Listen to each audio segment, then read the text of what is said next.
Solo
Buenos días, bendiciones. Domingo glorioso, domingo de bendición, domingo de familia.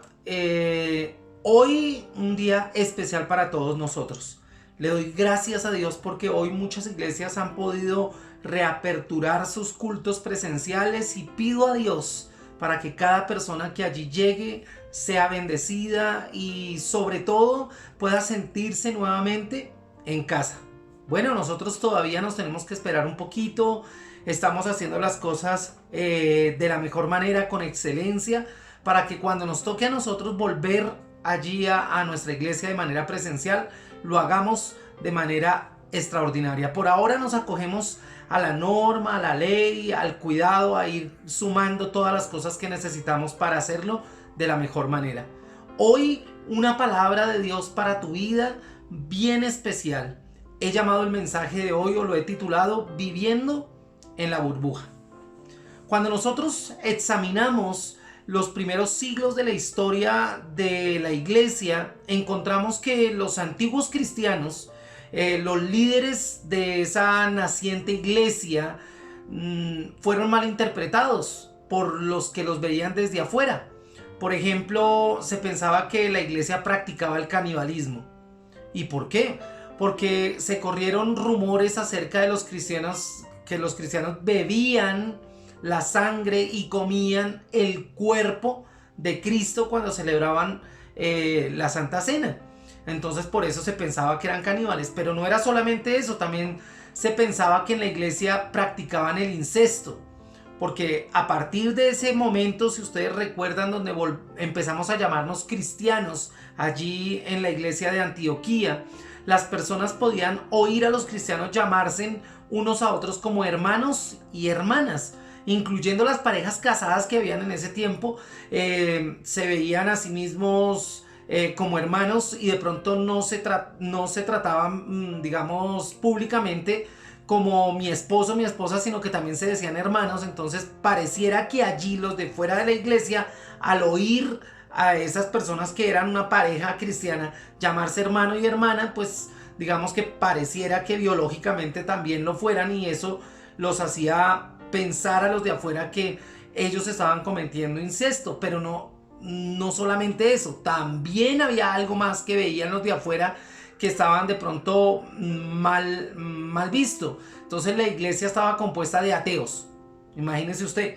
¿Por qué? Porque la mayoría de las religiones romanas de esa época y griegas usaban estatuas de sus dioses. Y los cristianos de esa época no tenían una representación física del dios que adoraban.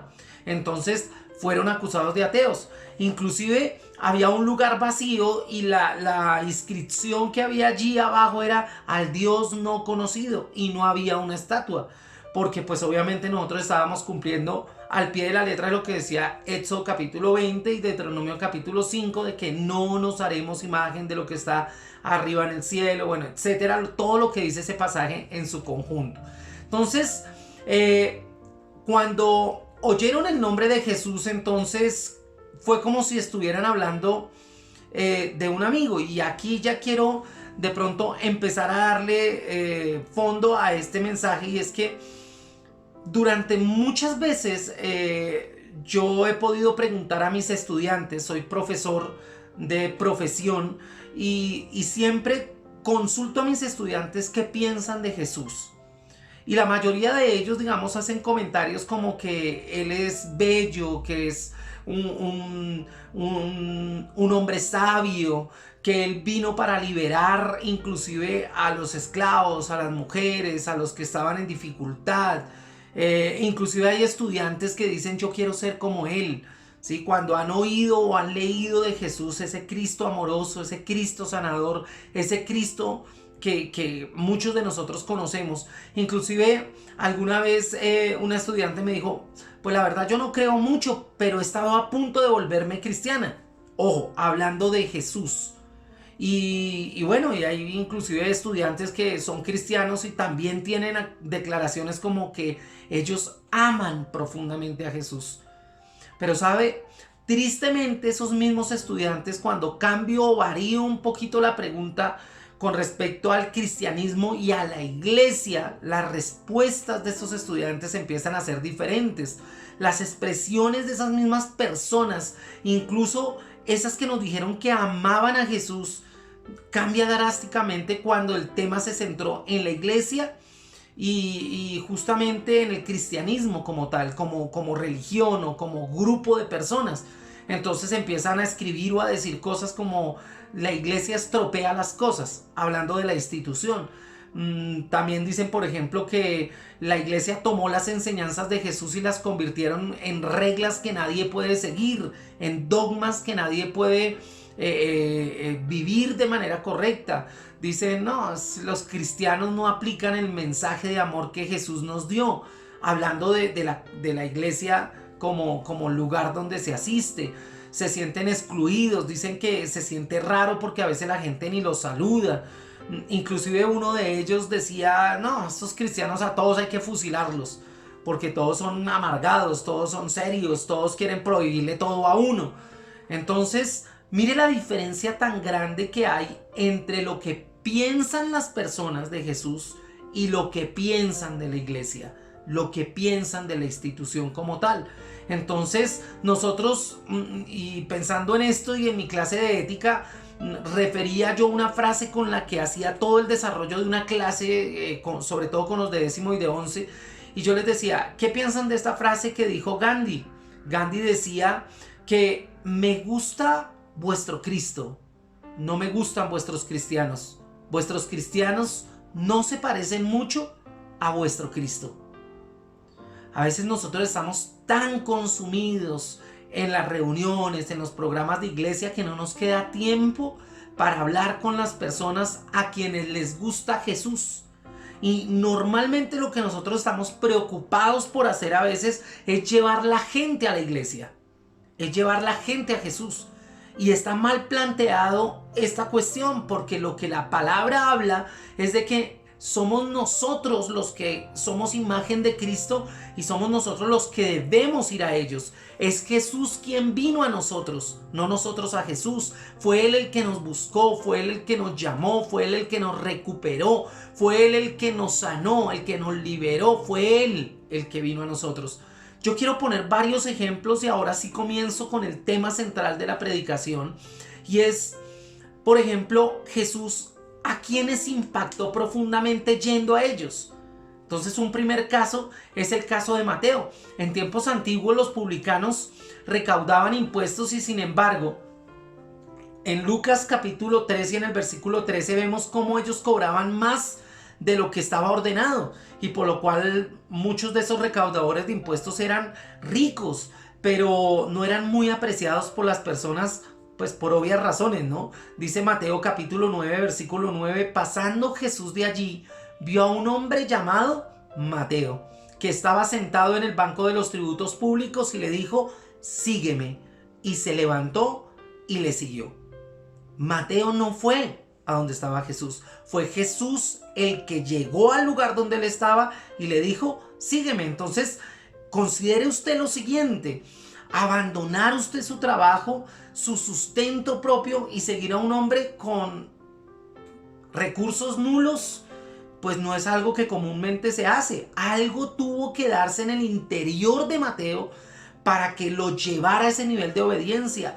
Algo tuvo que tener la palabra de Jesús de autoridad que hizo que él se levantara de aquel sitio y siguiera a Jesús. Entonces mire que tampoco fue un discurso largo, no fue una conversación larga, sino fue algo que tocó profundamente el corazón de Mateo, y tuvo que ser lo que vio en ese Jesús, lo que vio en ese hombre, y es lo que la gente tiene que ver en nosotros.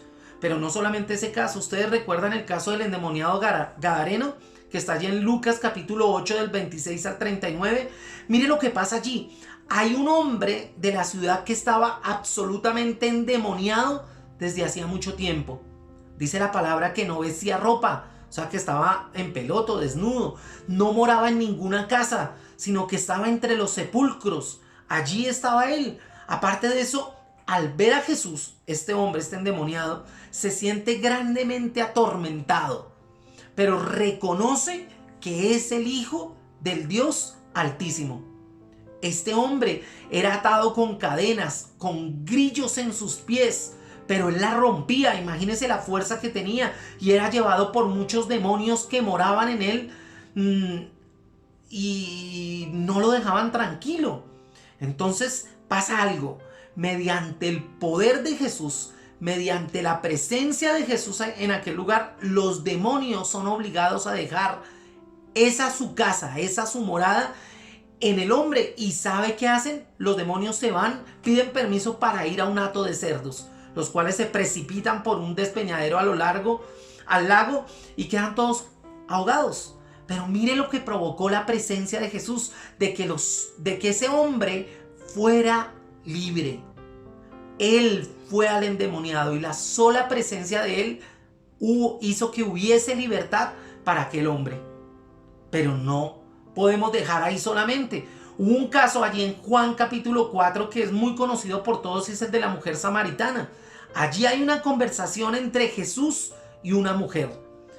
Durante esa conversación, Jesús dice lo siguiente, o le dice lo siguiente a ella. Dice: cualquiera que bebiere de esta agua volverá a tener sed, mas el que bebiere del agua que yo le daré no tendrá sed jamás, sino que el agua que yo te daré será en él una fuente de agua que salte para vida eterna. Mi hermano, él va a una región donde habitualmente los judíos no iban. Tiene un encuentro con una mujer a la que habitualmente nadie le hablaba, en un lugar donde la gente no iba mientras ella estuviera allí, porque ella no tenía una buena reputación.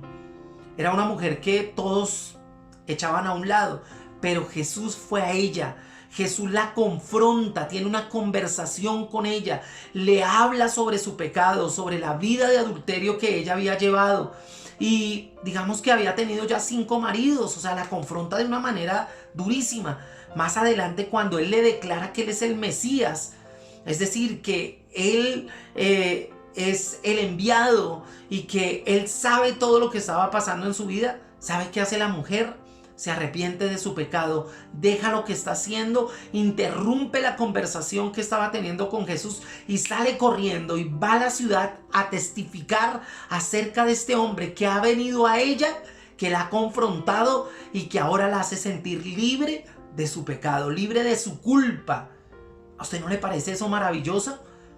Pero terminando esta clase de eventos que están en el Nuevo Testamento, ¿ustedes recuerdan el encuentro de Jesús mismo con Pablo? Mire, Pablo se describe a sí mismo como un perseguidor de la iglesia, como un blasfemo, alguien que injuriaba a Jesús. Y antes de ser convertido, dice que él impulsó campañas contra los cristianos, arrasó la iglesia, entrando casa por casa, porque era bien acucioso con ello, y arrastraba a los hombres y a las mujeres entregándolos a la cárcel, a unos apedreándolos. Recuerden que él estuvo allí cuando apedrearon a Esteban, y la ropa de Esteban fue puesta a los pies de Saulo, a los pies de Pablo.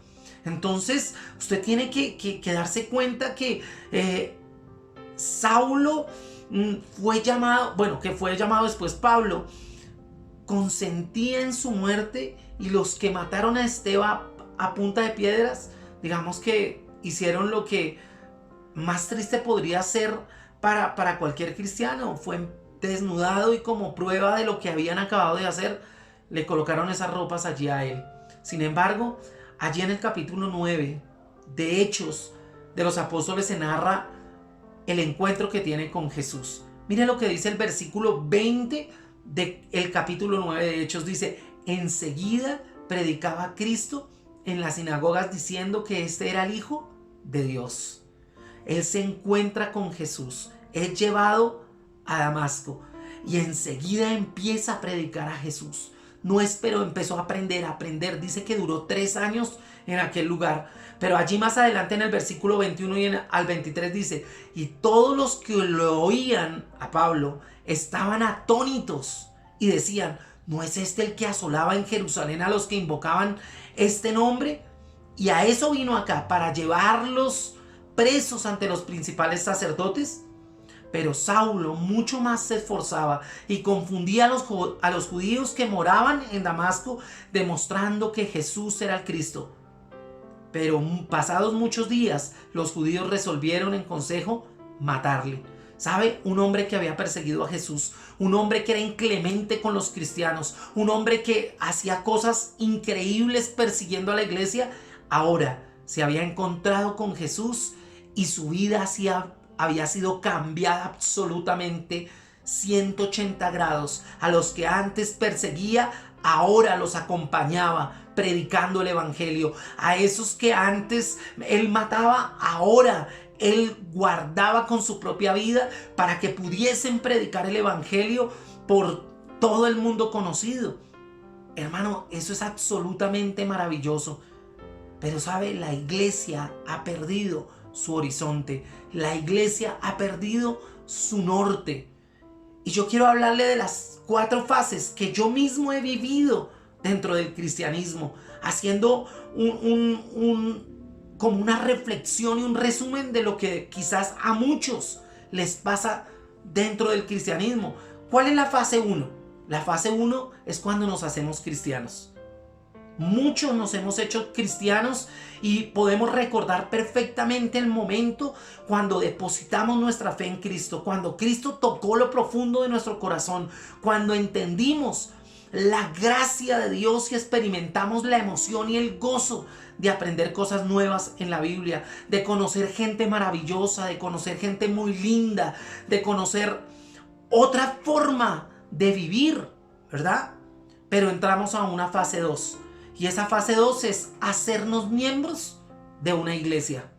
Probablemente usted ya pasó la fase 1 y está en la fase 2. Se hizo miembro de una iglesia.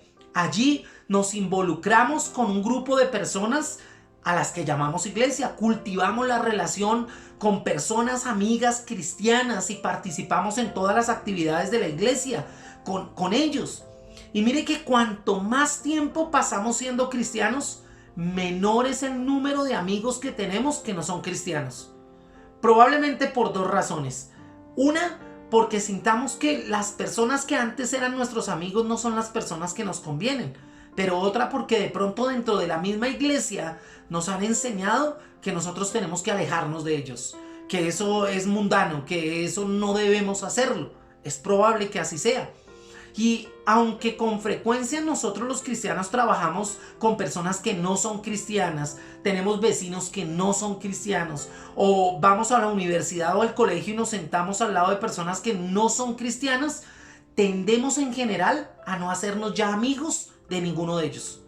Porque pensamos que son mundanos, porque pensamos que nos van a contaminar, que nos van a contagiar de eso llamado mundo, ¿no? Entonces ya no somos así. Entonces pareciera que ni siquiera los queremos involucrar en ninguna área de nuestra vida con el fin de que ellos empiecen a confiar en nosotros, confiar en el Cristo que nosotros conocimos, en el Cristo que nosotros supuestamente somos imagen de ese Cristo. ¿Saben? Nosotros dejamos de ser sal y luz para ellos porque pensamos que nos vamos a contagiar, porque ahora ya nos hemos hecho miembros de una iglesia. Pero ¿saben? Bueno, ya dije, la primera fase es hacernos cristianos. La segunda es hacernos miembros de la iglesia. La tercera, nos hacemos parte de la burbuja cristiana. Entonces nos entramos en una burbuja que se llama cristianismo y que probablemente decimos que es la iglesia, ¿no? Las cosas empiezan a cambiar de verdad en esta fase. ¿Sabe por qué? Porque al irnos retirando lentamente de nuestras relaciones con los que están fuera de la iglesia, nos enfocamos en las relaciones con los que están dentro de la iglesia y algo sucede. Bueno, cosas como que nos damos cuenta que los que están en la iglesia a veces son no lo que soñamos ni lo que pensamos, a veces son peores de los que están afuera. Nos damos cuenta de que muy probablemente empiece a cerrarse nuestro círculo y pensamos que las únicas personas importantes sobre la faz de la tierra son los de la iglesia. Inclusive conociendo sus defectos, porque los conocemos, pero a flor de piel, uno por uno, porque ya nos conocemos tanto dentro de la iglesia. Entonces una vez nos resulta muy natural, inclusive súper emocionante compartir la vida con esas personas en todos los ámbitos de nuestra vida. Inclusive ya dejamos de ser parte de un círculo diferente al de nuestra iglesia. Entonces, si ve que ahora estamos en una burbuja, lentamente empezamos a ver el evangelismo solamente como algo que la iglesia hace a través de eventos. Nosotros lo hacemos a través de algo que se llama el Día del Amigo. Entonces nadie predica, nadie habla con nadie porque se contamina, nadie se junta con nadie porque mejor dicho, si me ven con esa persona, ¿qué dirán? Y entonces ahora solamente el proyecto evangelístico se centra en el Día del Amigo. Entonces ese día sí invitamos a la gente, ¿no?, a que venga a conocer a un Cristo que no han sido capaces de conocer a través de nosotros. A través de nosotros. Entonces, durante esta fase cesamos de orar a diario por aquellos que no conocen a Cristo y solamente empezamos a orar por el Día del Amigo, ¿no? Oramos por la propiedad de la iglesia, oramos porque las cosas salgan bien dentro de la iglesia, y se nos perdió el fuego y se nos olvidó la gran comisión que Cristo nos dejó, y de hacer discípulos a todas las naciones. Pero eso de hacer discípulos es ir donde están las personas. Los cristianos no, porque pues, y ahorita lo voy a decir con un versículo bíblico que es fantástico. Entonces, mi hermano, nosotros tenemos que empezar a orar por esos hombres y mujeres que necesitan de Dios. Inclusive, ahora se me viene algo a la mente, inclusive empezamos a tener palabras y frases que son absolutamente cristianas y que nadie afuera las conoce, ni las asume, ni las sabe. No sé si a usted, digamos, hay gente que empieza a hablar de, por ejemplo, recaer, o empiezan a hablar de que usted es un guerrero de oración, o empiezan a hablar le empiezan a decir a usted hermano, ¿no? Y le digan, no, usted tiene que tener un tiempo de quietud, usted tiene que ir al encuentro con Dios, o usted empieza a oír, no olvide que las misericordias de Dios son nuevas cada día. Empiezan a decir, la sangre de Cristo tiene poder, y la gente, cuando escucha todo eso, pues dicen, ¿y qué le estará pasando, no? Entonces parece ser que la transformación es absoluta y nos hemos convertido en ciudadanos de una burbuja. Ciudadanos de esa burbuja. Ya ahora somos ciudadanos de esa burbuja. Entonces, mi hermano, nosotros tenemos que tener cuidado, porque Dios no nos quiere en una burbuja. Pero ahora entramos a la fase 4. Ya hacemos parte de esa burbuja cristiana, y en la parte 4 nos hacemos como Jonás. Después de varios años de ciudadanos de la burbuja, ¿cuántos años lleva usted en esa burbuja llamada iglesia? ¿No? Entonces ahora ya empezamos a ser como Jonás. Entonces nos empezamos a quejar y a señalar las cosas tan terribles que suceden fuera de esa burbuja. Entonces nosotros somos los recontra hiper mega santos, estrato 8 en el reino de los cielos, y los pecadores son allá los viles gusanos y cucarachas de este mundo. ¿Sí? Jonás en el Antiguo Testamento huyó cuando Dios le dijo que fuera a la ciudad impía de Nínive, porque él tenía que ir a profetizar, y dice que él evitó ir allá. Nosotros no queremos nada que ver, o no queremos tener nada que ver con aquellos que no son seguidores de Dios. Pareciera que nos pican, pareciera que nos da alergia, mi hermano. Jonás, ¿sabe qué? Tuvo pensamientos secretos en los que se deleitó. Algo así como que, Dios tiene que castigar a esos pecadores de Nínive. Y pareciera que nosotros a veces también entramos en esa onda, ¿no? Que caiga fuego sobre esos impíos, que caiga fuego sobre esos políticos, que caiga fuego sobre esos que no quieren aceptar a Cristo en su corazón. Mi hermano, ¿y dónde está el amor de Cristo en nosotros? ¿Dónde está el amor de Dios en nosotros? ¿Dónde está la misericordia que pedimos por esos que van a ser quizás quemados como aquellos que estaban en Sodoma y en Gomorra? Recuerde usted la oración de aquel hombre: Señor, no los destruyas. Si hay tantos, por favor, ten misericordia. A veces entramos en la idea de Jonás, ¿no? Mi hermano, como Jonás, inclusive hacemos como cuando Dios le dio esa segunda oportunidad. Usted recuerda que cuando salió del pez, Dios le da la segunda oportunidad de que vaya y predique a Nínive. Dice, y él vio el pueblo de Nínive arrepentirse. Clamó a Dios porque él lo tuvo que caminar de lado a lado, y vio cómo ellos aceptaron lo que el profeta les dijo. Se quejó acerca Después de empezar a tener alegría por lo que estaba pasando, no, el hombre se quejó. Dios está trayendo bendición al mundo y en vez de nosotros gozarnos por esa bendición, pareciera que nosotros nos quejamos por insignificancias. No nos alegramos ni nos gozamos en lo que Dios está haciendo. Mi hermano, Dios le puso un tate quieto a la iglesia con esta pandemia. Mi hermano, Dios no quiere una iglesia que no tenga amor por las almas. Dios no quiere una iglesia que pierda la bendición grande que es estar en familia. Recuerde que nuestra primera iglesia es la casa, es la familia. Y como eso se está perdiendo, entonces Dios, ¡pum!, nos metió a nuestras casas para que volviéramos a tener amor en familia, para que pudiéramos tener nuevamente tiempo en familia. Y bueno, eso va a ser tema de otra predicación que ya estoy armando. Pero mi hermano, Dios es un Dios bueno. Y Jonás, en vez de alegrarse con la bendición de no destruir a Nínive, empezó a quejarse. Nosotros nos quejamos acerca de cuán bien la iglesia nos está proveyendo de lo que nosotros queremos. No, nosotros estamos tranquilos, mi hermano. Nosotros parece que no nos damos cuenta de la realidad. Mire, la gente que está a nuestro alrededor necesita amor, necesita la gracia del Señor Jesucristo. ¿Podemos nosotros en realidad obtener un extraño sentido de gozo al sentarnos con nuestros amigos cristianos y hablar acerca de cuán afortunados somos porque ya no somos de ese mundo y nos sentimos gozosos? Mi hermano, no. El gozo del Señor está en que nosotros vayamos y presentemos a un Cristo de poder, a un Cristo de gloria, que salgamos de la burbuja en la que nos encontramos pensando que si no estamos allá, entonces no hay iglesia. Y hoy quiero yo decirle a la iglesia que pastoreo, pero también a los que están siendo miembros de iglesias y que me están escuchando en este mensaje, después de que usted se dé cuenta que su vida ahora está circunscrita en la burbuja del cristianismo, en la burbuja de la iglesia, usted tiene que hacer algo. ¿Sabe? Yo me di cuenta que necesitaba escapar de esa burbuja en la que quizás estaba metido y probablemente ayudé a que muchos se metieran. Decidí hacer cambios importantes de forma que yo pudiera volver a la misión a la que Jesús me envió. En vez de estar solo pensando en esa cultura cristiana, o bueno, subcultura cristiana, yo creo que nosotros necesitamos escapar de ello e ir a donde realmente el evangelio tiene que llegar.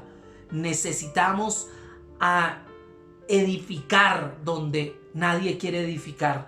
Necesitamos ir donde nadie quiere ir, mi hermano. No puedo evitar pensar en lo que Jesús le dijo a sus discípulos allí en Juan capítulo 17 y versículo 15. Dijo: no te pido que los quites del mundo, sino que los protejas del maligno. No podemos hacer una burbuja. Lo que tenemos que hacer nosotros es ir, y Dios se compromete a protegernos del mal. Pero tenemos que ir con convicción, tenemos que ir con la palabra sellada y sembrada en nuestros corazones. Tenemos que ir seguros de que no nos vamos a volver al pecado, ni nos vamos a volver a las costumbres de ese mundo, sino que ellos conocerán a Cristo y vendrán a sus pies. Y vendrán a su amor y reconocerán su poder, mi hermano. Él oró pidiendo no que nos aisláramos en una burbuja nosotros mismos, sino que nosotros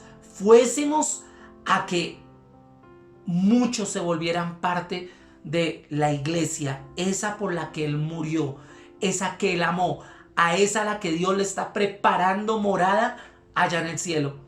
¿Sabe? Estaba interesado Jesús en que nosotros entendiéramos que el mal es real y que debiéramos ser conscientes y estar alertas de lo que Él está maquinando, el diablo está maquinando para ganarse al mayor número de almas de este mundo. Mi hermano, nosotros no nos podemos desviar de la misión a la que Jesús nos llamó. No podemos desviarnos queriendo meternos en la burbuja del cristianismo, en la burbuja de los santos, perdiéndonos la oportunidad de ir por aquellos que necesitan ese Cristo que tú y yo ya conocimos. los que estamos sirviendo en un equipo ministerial necesitamos dedicar más tiempo a la gente y menos a las reuniones. Pero eso es lo que primeramente hacemos. Reclamamos reuniones, reclamamos reunirnos. ¿Sabe? He estado recibiendo llamadas todas esta semana y media. Pastor, ¿cuándo va a abrir la iglesia? Pastor, ¿cuándo va a abrir la iglesia? La iglesia nunca ha cerrado. La iglesia sigue viva. La iglesia se sigue moviendo porque la palabra es verbo, es movimiento. La palabra está en mi corazón y está en mi boca. Y la iglesia tiene que ver con ir y hablar de ese Cristo. La iglesia tiene que ver con ir y ser compasivo con el que necesita, ser misericordioso con el que está pasando necesidad. Ir allí, eso es iglesia, mi hermano. Entonces nosotros tenemos que hacer lo que hizo Jesús. Y usted me puede preguntar, ¿y qué hizo Jesús? Mientras Jesús estaba comiendo en casa de Mateo, muchos recaudadores de impuestos y pecadores llegaron y comieron con él y sus discípulos. Cuando los fariseos vieron esto, les preguntaron a sus discípulos, ¿por qué come su maestro con recaudadores de impuestos y con pecadores? Al oír esto, Jesús les contestó, no son los sanos los que necesitan médico, sino los enfermos. Eso está allí en Mateo capítulo 9, del versículo 10 al 12. Jesús prestó atención, dedicó tiempo a aquellos que no eran parte de la burbuja. Habló con ellos, los escuchó, se interesó por ellos, oró por ellos, murió por ellos, mi hermano. Me pregunto si muchos de nosotros estamos tan ocupados dentro de nuestras iglesias, dentro de nuestras burbujas, que no hemos parado en realidad a observar y a escuchar a aquellos que nos están necesitando, aquellos que están fuera de nuestros templos. Y seguramente Jesús, si estuviera hoy, estuviera yendo por ellos. Es tiempo de hacer la obra. Es tiempo de dejar de estar en la burbuja y ir y hacer discípulos. Ir y hacer la obra de Dios. Ir y en el nombre del Señor, con nuestra sola presencia, como lo hizo Pedro y como lo hizo Juan, que la gente sea sana, que la gente no quiera morir. ¿Sabe? Hoy por hoy mucha gente está desilusionada de los cristianos. Ha entrado en depresión porque no hallan un camino y finalmente se están suicidando. Y la iglesia está en su burbuja. Mi hermano, somos buenos para los que no tienen que vernos buenos, entre comillas. Pero los que nos necesitan ver como Jesús, como imagen de Jesús, no nos están viendo así. Nos están viendo amargados, nos están viendo rosqueros, perdón la palabra, nos están viendo como punto aparte. No, mi hermano, nosotros tenemos que ser como Dios quiere que nosotros seamos. Nosotros no tenemos que apartarnos de la realidad que estamos viviendo. No tenemos que dejar de escuchar las noticias, dejar de conocer de las cosas que tenemos que conocer para poder entablar conversaciones con la gente y poder decir lo que piensa Dios de eso. A eso nos está llamando Dios. Hoy te digo en el nombre del Señor, sal de la burbuja. Sal de la burbuja, te hace daño y le hace daño a los que debiendo conocer a Cristo no lo están conociendo, porque tú eres cristiano para los cristianos y no para los que realmente lo necesitan. Mi hermano, esa va a ser la tarea de la iglesia Hogares en su presencia de aquí en adelante. Dios me ayude y Dios ayude a mis líderes, a los líderes que hemos venido formando, a los líderes que están conmigo y a los que quieren seguir trabajando en esta visión, a que podamos salir de la burbuja e ir allí donde nos necesita el Señor, trabajando, presentando al Cristo de la gloria, no solamente con palabras, sino con estilo de vida. Dios les guarde, Dios les bendiga y Dios permita que esta palabra sea parte de lo que usted y yo necesitamos conocer. Mi hermano, esta predicación ha tenido un nivel de inspiración Yo le decía al Señor, ayer que estaba preparando este mensaje, Señor, ¿qué quieres que predique a la iglesia? ¿Cuál es el mensaje que tienes hoy para la iglesia? Y Dios me llevó a un libro que leí hace mucho tiempo, que se titula Jesús los convence, pero la iglesia no. Y me acordaba, empecé a apuntar en mi agenda acerca de aquello que Dios había hablado a mi vida en ese tiempo a través de ese libro, porque ya no lo tengo además. Lo presté y alguien se me lo llevó. Y me acordé de esto que acabo de expresarles. Espero Dios también, como a mí, Dios le recupere el hecho de hacer la obra como Dios quiere, y que podamos, perdón que sea tan reiterativo, salir de la burbuja a donde queremos estar, a donde creemos estar y a donde nos sentimos a veces tan cómodos. Un abrazo, bendiciones, y ahora viene con nosotros la clase de los niños. Que Dios nos permita que esas palabras que nuestra maestra Sarita nos va a decir también se calen en nuestro corazón, porque también tiene que ver con salir de la burbuja. La burbuja nos impide ver la necesidad de los otros. Un abrazo, les amo en Dios.